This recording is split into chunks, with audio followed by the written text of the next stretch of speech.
Hello everyone, you are very warm welcome to our channel BL storyteller. और आज मैं आपके साथ भिंगेचू की फैन फिक्शन लेके आई हूँ गाइस। उसे हम शुरू करते हैं। आपको कुछ भी इंक्वायरी करनी हो आप कमेंट सेक्शन में मत कीजिएगा। आप इंस्टाग्राम पे मैंने लिंक दिया हुआ है, आप वहाँ जाइए। आपको जो भी पूछना है, फर्दर इंक्वायरी करनी है, आप इंस्टाग्राम पे पूछिए। Thank you very much. चलिए हम अपने चैप्टर को शुरू करते हैं। जो शेनचिनचू होता है वो बहुत ही ज़्यादा जल्दी में होता है और वो अब जानता था कि उसने एक लाइफ को सेव कर दिया है जो कि प्रीवियस शेनचिनचू जिसे मारना चाहता था।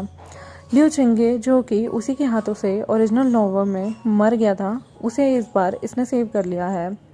वो उसके साथ एक अच्छा रिलेशन और एक हेल्दी रिलेशन बनाना चाहता था क्योंकि शेनचिनचू अब किसी भी चीज़ से डरता नहीं था। अगर कोई भी उसका एनिमी उसके सामने आ जाए तो वो जानता था कि ये इंसान उसकी मदद कर सकता है। इवन उसका अच्छा डिसिपल लिu भिंगे भी अनसक्सेसफुल हो जाए तो लिu चिंगे जो कि 22 जान पीक लोड का लोड था, वो एटलीस्ट उसकी स्ट्रेंथ और उसकी फाइटिंग स्किल्स जो है वो प्रोटेगोनिस्ट को बचा सकती है एक सिंगल राउंड में ही। लेकिन इस क्रिएटिविटी के लिए, इस इंटेलिजेंस के लिए उसे सिस्टम कोई भी पॉइंट नहीं देगा। लेकिन काटने के टाइम सिस्टम बहुत ही सारी चीज़ें, उसके मार्क्स वगैरह काट दिया करता था। इस केव में ना तो सन दिखता था, यानी कि ना ही सूर्य की रोशनी दिखती थी और ना ही चंद्रमा की। शेनचिनचू को ऐसा फील ही नहीं होता था कि उसने कोई ज़्यादा काम किया है।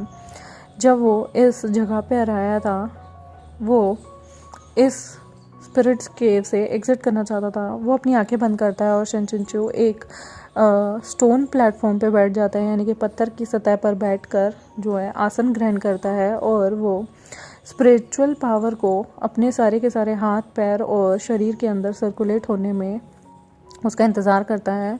वो पूरी तरह से कल्टीवेशन में अपने आप को कुछ महीनों के लिए बिल्कुल डिवोटी बना देता है और वो फ्रीली अपनी स्पिरिचुअल पावर को अपनी बॉडी में मूव कर सकता था। उसने अपनी कल्टीवेशन को भी इम्प्रूव कर लिया था अनदर लेवल पे।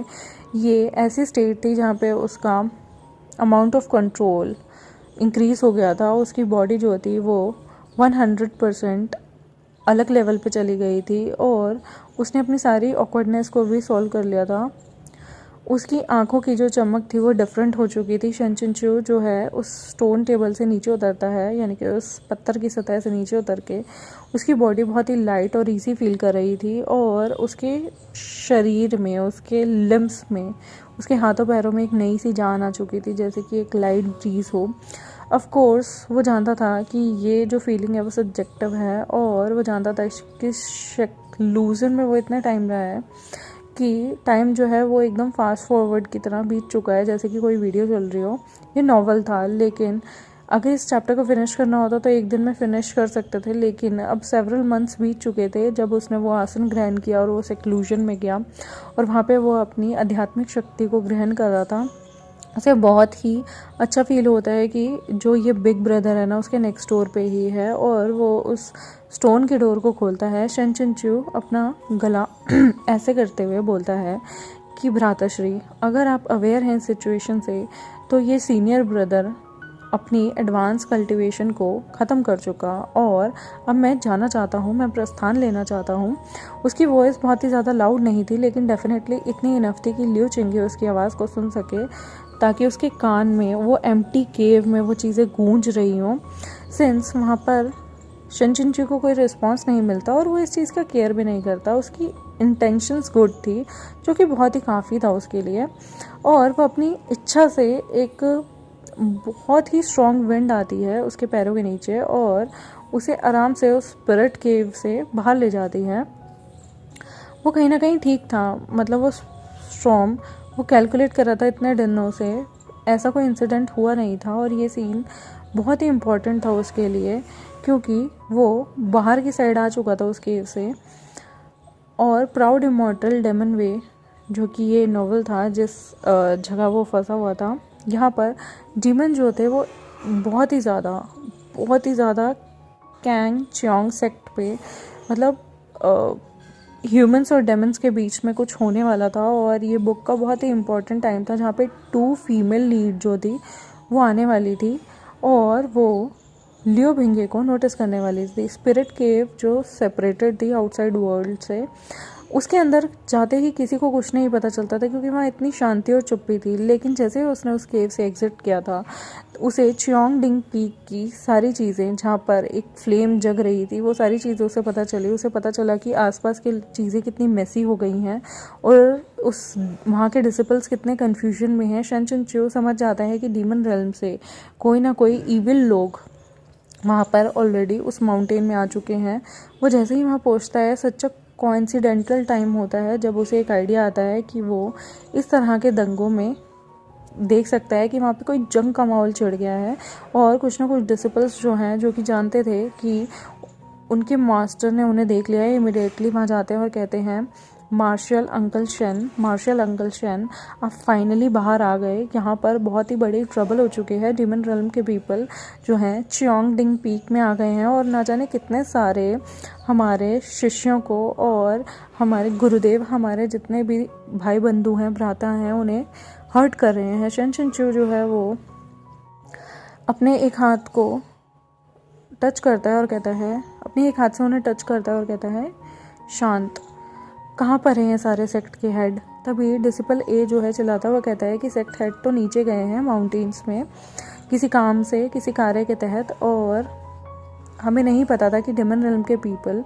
इस अपॉर्चुनिटी को लेकर हम पे अटैक कर देंगे। दूसरा जो डिसिपल बी होता है वो गुस्से में कहता है कि डीमन रेल्म के जो पीपल हैं वो बहुत ही ज़्यादा धूर्त हैं और उन्होंने यहाँ पर आए ही नहीं। इवन उन्होंने रेनबो ब्रिज था जो कि 12 पीक के बीच में लिंक करता था चियोंगडिंग पीक का, वो कम्प्लीटली डिस्ट्रॉय कर दिया और उन्होंने अदर पीक से भी हमारा संपर्क जो है ख़त्म कर दिया। शन चिनच्यू ऑलरेडी जानता था कि वो किस बारे में पूछ रहा है और राइट नाउ वो जेन्युइनली रियली मतलब वो जानता था कि यहाँ पे क्या होने वाला है। उसकी बॉडी जो है वो फुल ऑफ पावर और एनर्जी से भरी हुई थी और एकदम हीरो वाली हवा चलती है और वो कहता है तुम्हें पैनिक होने की कोई ज़रूरत नहीं। माउंट चियोंग पीक बहुत ही स्ट्रॉन्ग है और लार्ज डिवीज़न है, ये छोटी मोटी चीज़ों से नहीं डरता। अगर हमें इन सब चीज़ों के साथ डील करनी है तो मैं बहुत ज़्यादा अफ्रेड नहीं हूँ, क्योंकि मैं जानता हूँ कि डीमन रेल्म के पीपल को कैसे टैकल करना है। वो जैसे ही ये सब बोलता है वो फटाफट से अपने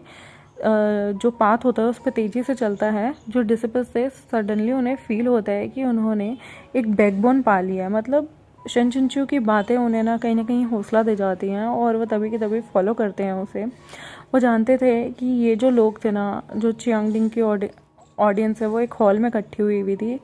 जैसे ही वो एंटर करता है चियोंगडिंग पीक गेट पे, कांगचियोंग सेक्ट के, वहाँ पे गार्ड्स बहुत ज़्यादा एनसर्कल हुए होते हैं और सप्रेस्ड कर रहे होते हैं डीमंस को, बिकॉज वो सीन जो था ना वो सारे चिंग जिंग पीक के डिसिपल्स के लिए कोइंसिडेंटल था कि वहाँ पर सारे चिंग डिंग पीक के लोग इकट्ठे हुए थे और वह शन चिनच्यू से मिलते हैं, जो कि अभी के अभी सेक्लूजन से बाहर आया था। शन चिनच्यू पहले तो उन सब की तरफ देखता है और फिर वो लियो बिंगे की फिगर पे देखता है, जो कि एक्सपेक्टेड था। वो बहुत टाइम से सेक्लूजन में गया हुआ था और वो देखता है कि जो हमारा प्यारा लियो बिंगे होता है उसकी हाइट काफ़ी बड़ी हो गई थी।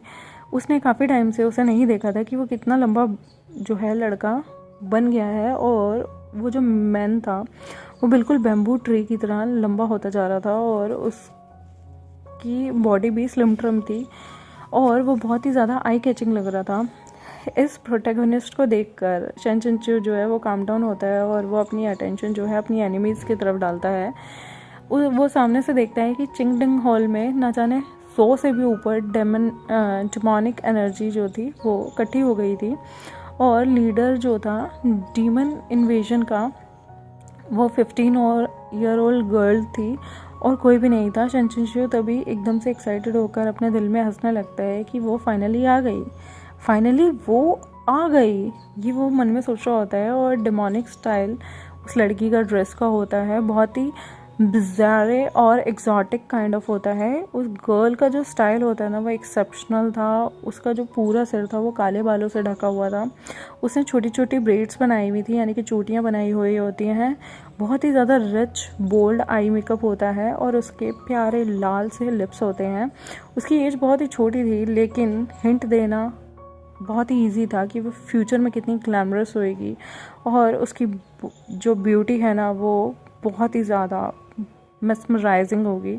बिकॉज़ वो दिन बहुत ही ज़्यादा गर्मी का था और उसने लाइट क्लॉथ पहने हुए थे, वर प्रैक्टिकली बहुत ज़्यादा उसने रेड वेल्स और बहुत ज़्यादा कपड़ा उसने अपने हाथ पैर और रिस्ट पे एंकल पे बांधा हुआ था और सिल्वर कलर की रिंग्स थी। वो जानता था कि इस तरह की जो बढ़ती हुई स्मॉल बेल्स हैं जिंगलिंग्स, वो इसे यूज़ करेगी। उसकी बहुत ही ज़्यादा पैर जो थे वाइट कलर के थे, स्नो वाइट कलर के थे और वो ग्राउंड को टच हो रहे थे।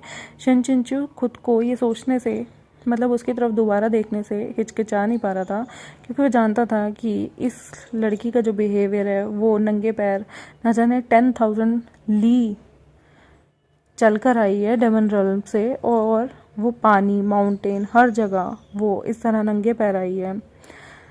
ये कोई मेन पॉइंट नहीं था। मेन पॉइंट ये था कि नंबर 1, ये पॉपुलर हीरोइन थी नॉवल की जिसका नाम था प्राउड इमॉर्टल डेमन वे, यानी कि इसी नॉवल की ये पॉपुलर हीरोइन थी जिसका नाम था शा हुएलिंग।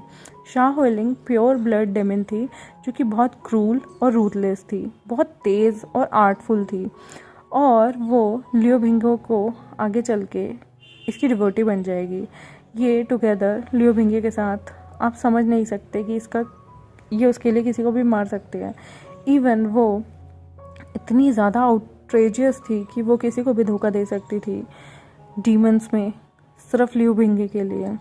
ये ब्रेनलेस, इसकी एक सिस्टर होती है जो कि बहुत ज़्यादा ब्रेनलेस होती है और वो क्रिटिसाइज करती है। वो बहुत ही ज़्यादा पैशनेट डिवोटी बन जाएगी एक ऐसे इंसान की जिसे दुनिया डिसलाइक करेगी। और अनफॉर्चुनेटली ये सारी चीज़ें, ये हॉट सिस्टर जो थी ना, वो कहीं ना कहीं जुड़ी हुई थी कि वो किसी के लैब पे जाके आगे बैठ जाएगी और वो और कोई नहीं हमारे लियो भिंगे होगा। शन चिंचू रेजिस्ट ही नहीं कर पाया था ये सारी चीज़ें देख के, और वो लियो भिंगे की तरफ देखने लगता है। लियो भिंगे की आंखें उसकी तरफ अनइंटेंशनली देख रही थी और उन दोनों की नज़रें मिलती हैं। सडनली उन दोनों की आंखें चौड़ी हो जाती हैं। लियो भिंगे जो है वो हेजिटेंटली कुछ कहना चाहता था और बहुत एक्साइटेड था। शन चिंचू सिर अपना हिलाता है। इस मोमेंट रेनबो ब्रिज जो है वो, जो कि लिंक करता था 12 पीक से, वो कहीं ना कहीं टूट चुका था और इधर उधर बिखर चुका था। और ये सीन ना बहुत ही ज़्यादा खौफनाक था, ये मंजर बहुत ज़्यादा खौफनाक था शन चिंचू और उसके एल्डर्स के लिए जो कि वहाँ प्रेजेंट थे। अनडाउटली वो जानते थे कि आगे चल के क्या होने वाला है। मिंग फैन जोर से चिल्लाता है, डेमन गर्ल मेरे शिफू यहाँ हैं और तुम हिम्मत भी मत करना अब और एरोगेंट होने की। पीपल वहाँ पे धीरे धीरे गैदर हो रहे थे, इकट्ठे हो रहे थे। कितने हंड्रेड्स ऑफ लोग वहाँ आए हुए थे। एंग्री डिसेबल्स थे जो कि यूनिफॉर्म में थे और सर्कलिंग कर रहे थे, एक दूसरे के आसपास घूम रहे थे। वो ट्रैप हो रहे थे और ट्रैप कर रहे थे इन्वेडर्स जो कि वहाँ पर लूट मार की नज़रों से आए थे उन लोगों को। शिव चुनचो अपने दोनों हाथ दिखाता है और सामने की तरफ रेस करता है और शियाहली को वापस अपने पैरों की तरफ फेंक देता है। शियाहली जो बहुत क्लेवर थी, रिसोर्सफुल थी, वो बहुत ज़्यादा एरोगेंट और बुली करना चाहती थी चियोंगडिंग पीक के डिसिपल्स को, बिकॉज वहाँ पर कोई भी एल्डर नहीं था ये सीन देखते हुए। तभी वो क्विकली अपनी टोन को चेंज करते हुए कहती है, माय लॉर्ड मेरा यहाँ आने का पर्पज़ सिर्फ एक चीज़ थी कि ओरिजिनली मैं यहाँ पे फाइट करने नहीं आई, मैं बस यहाँ पर अपनी स्किल्स को आजमाने आई हूँ कि कैंग चियांग माउंटेन सेक्ट के में इतने टैलेंटेड बच्चे हैं और मेरी फैमिली बहुत ज़्यादा क्यूरियस थी और जानना चाहती थी कि इस माउंटेन में एक्चुअली कितने सारे लोग हैं जिनके साथ हम एक्सचेंज पॉइंटर्स, यानी कि मैं उन्हें युद्ध के लिए ललकार सकती हूँ और फिर क्या होगा। शन चिंचू जो है अपना एक हाथ से पंखा हिलाता है और कहता है, वेल सेड वेल सेड। तुम यहाँ एक्सप्लेन करना चाहती हो कि यहाँ पर तुम किसी को युद्ध के लिए ललकार रही थी।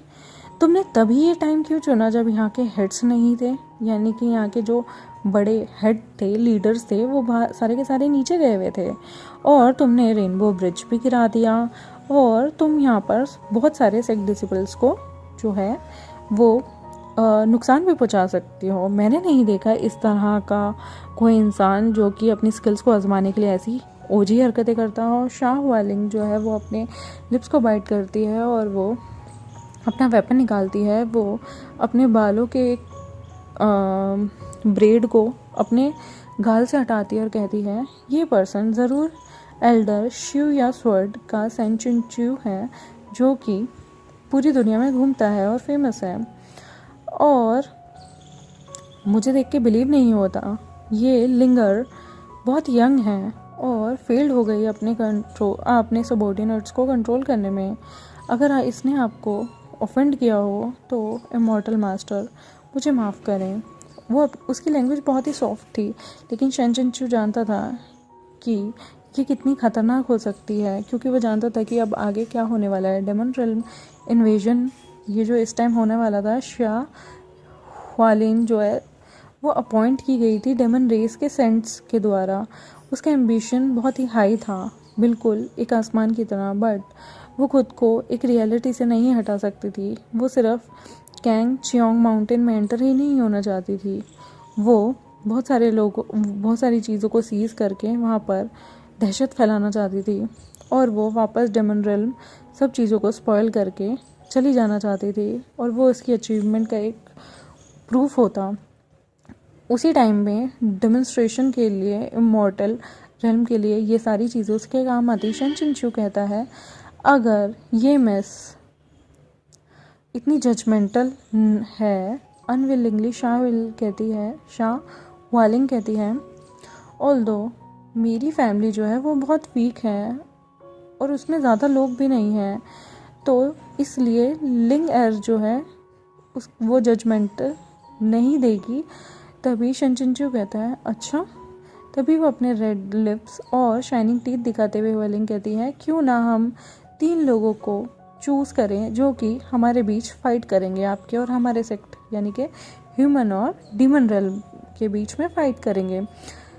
शेन चिंचू जानता था ओरिजिनल नॉवल में क्या चीज़ें हुई थी। Shane Chinchu versus the demon, यानी कि उस शेन चिंचू को स्कम क्वालिटी के एक डीमन से लड़ना होगा, और ये एक लौता मेथड है उसके जीतने का। कंपेयरिंग टू लियो बिंगे ओपन, वो जानता था कि जो थर्ड मैच है ना वो स्ट्रॉन्गेस्ट कंट्रास्ट है और उसे लियो भिंगे को लड़वाना ठीक रहेगा। शेन चिंचू जो है वो इजी नहीं था, वो जानता था कि जो फर्स्ट बंदा है वो भी इजी नहीं है, तो इसलिए वो उसकी बॉडी साइलेंट रहती है और वो शियालिन के डायरेक्शन में सुनता है और वो आगे की तरफ आता है, सपोर्ट करता है ओपन ग्राउंड को। शेन चिंचू का खुद का डिवीज़न था और डिसिपल्स जो थे वो आउटस्कर्टली उसे चीयर कर रहे थे। वो तभी एक छोटी सी स्माइल देता है और वो कहता है, जो उसके सामने डीमन था उसकी सिर्फ एक हाथ होती है, तो वो कहता है तुम्हारे एक हाथ है और इवन मैं भी सिर्फ अपना एक हाथ यूज़ करके जीत सकता हूँ, ये ऑनेस्ट विक्ट्री नहीं होगी। तो दूसरा कहता है oh then what do you want to do, क्या करना चाहते हो तुम। शेन चिंचू कहता है स्माइल के साथ, वो अपना फैन ओपन करता है एक शेक से और वो उसे 2 बार हिलाता है और कहता है मुझे अब दोनों हाथों की, इवन एक सिंगल हैंड की भी नीड नहीं है तुम्हें हराने के लिए। और यहीं पे ये चैप्टर समाप्त होता है। आई होप आपको ये चैप्टर अच्छा लगा हो। अब आगे इंटरेस्टिंग होगा कि शेन चिंचू की लड़ाई किससे होती है और क्या शेन चिंचू जीत पाते हैं, क्या ह्यूमन और डेमन्स के बीच में कौन जीतता है, ये देखना वाकई दिलचस्प होगा। तो आगे ये चीज़ें देखने के लिए मेरे चैनल से जुड़े रहें और मेरे चैनल को सब्सक्राइब कर दे, वीडियोस को लाइक कर दे और भिंगे चू फैंस के साथ शेयर कर दे। Thank you very much, bye bye.